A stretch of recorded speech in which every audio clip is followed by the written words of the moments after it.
Hello everybody, I wanted to introduce this vlog. It is the 2nd of July and I am currently at my family's beach house. Tomorrow we're leaving, which is probably a weird place for me to start this. I had the urge. So I've been doing a lot, like pretty much only reading while I've been here. So I have lots of reading updates to talk about. I've read 3 books while I've been here. The first one that I read was The Violet Bear to Arms by Flannery O'Connor. I started this on the plane ride here and then finished it my first day, and wow, this was phenomenal. We are following Francis Tarwater, and he is raised under the influence of his very religious great uncle, and after his great uncle dies, it's sort of following him grappling with this extreme religious upbringing and kind of questioning it. Flannery O'Connor handles religious topics so delicately and satirically, but also makes quite a statement throughout the whole novel. I absolutely devoured this and loved it. I read Hot Milk by Deborah Levy. Deborah Levy is like peak female rage, womanhood writer. I read Swimming Home by her last summer and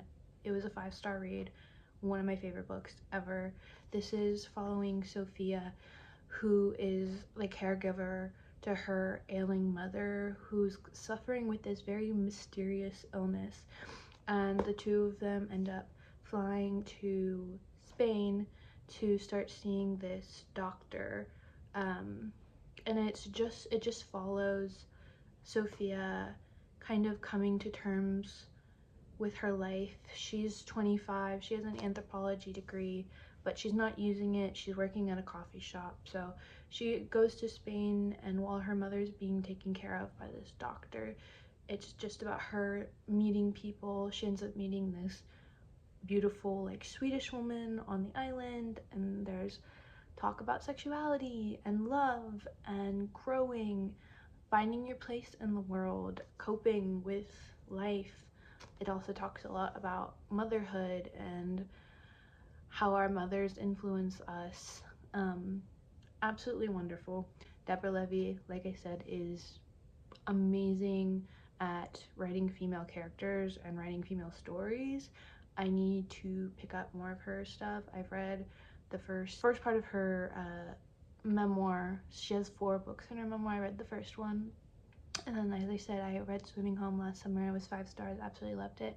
I gave this 4 stars. Really loved it, but Swimming Home is just like has a special place in my heart. But I definitely would love to give this like a reread at some point and annotate it. I also read To the Lighthouse by Virginia Woolf. I absolutely adore Virginia Woolf. Her writing is phenomenal, but it is difficult.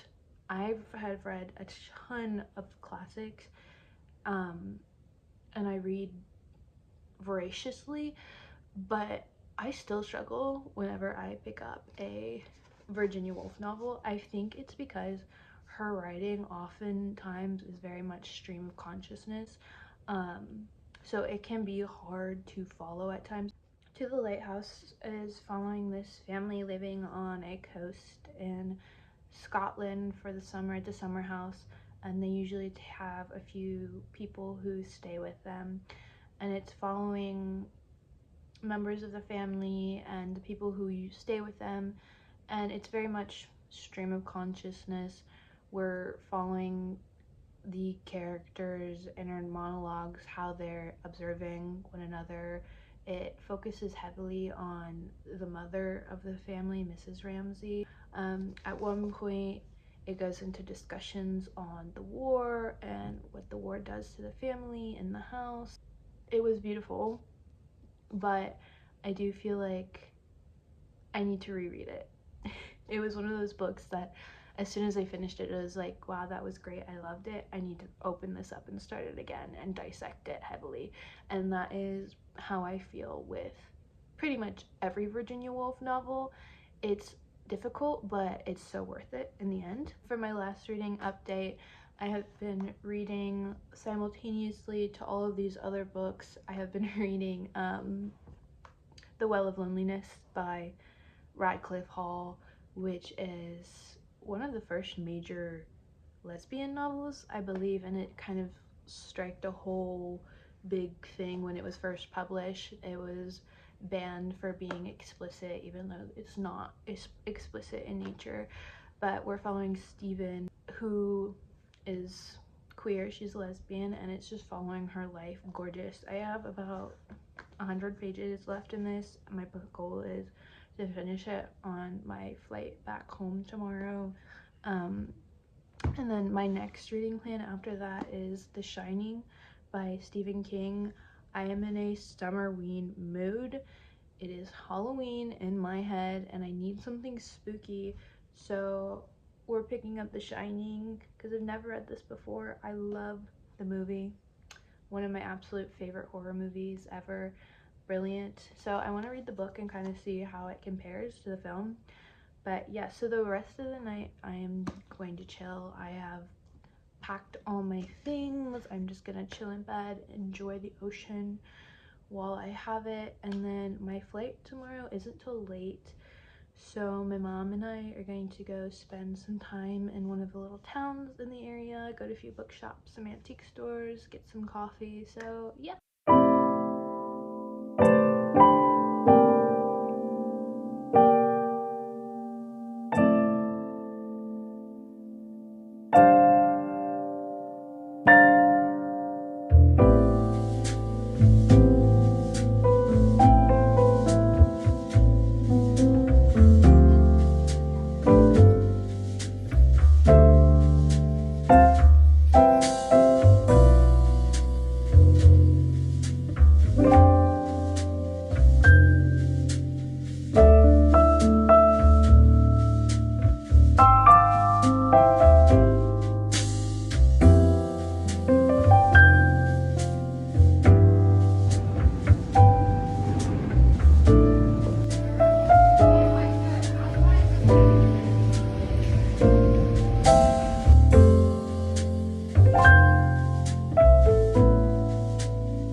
Good morning, everybody. I am back home. Yesterday was incredibly long. Our flight was not until about 8 o'clock, so we didn't land. Thankfully, it was on a super long flight, but we didn't land until like 10, and then we had an hour and a half drive back home, so we got home late. But I've been up pretty early just trying to get back into the swing of things. It's the 4th of July today. I really don't have many big plans other than reading and seeing my boyfriend, but I did, on the plane ride home yesterday, I did finish The Well of Loneliness, and I was crying on the flight home. That book is truly tragic, but it was such a raw and human look into what it was like to be queer at the time. I kind of picked the book up on a whim, and yeah, that was if you want to torture yourself, then I recommend. It is definitely not a happy lesbian novel. If you're looking for something happy, do not read The Well of Loneliness. I also started reading The Shining by Stephen King. I'm only about 40 pages through this, so I don't really have much to say. It's entertaining so far, and it's giving me the Halloween vibes that I need, but yeah, I figured I would take you guys along with me for a few more days, because why not?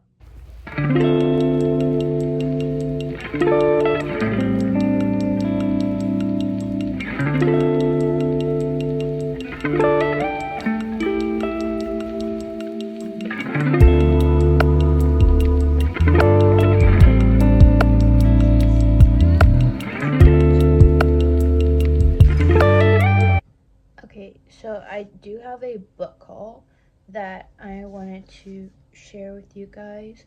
I stopped by Half Price Books today, but I ended up not buying anything. I used self-control because I think I have about 200 books probably on my TBR, and I am really good about reading the books that I buy.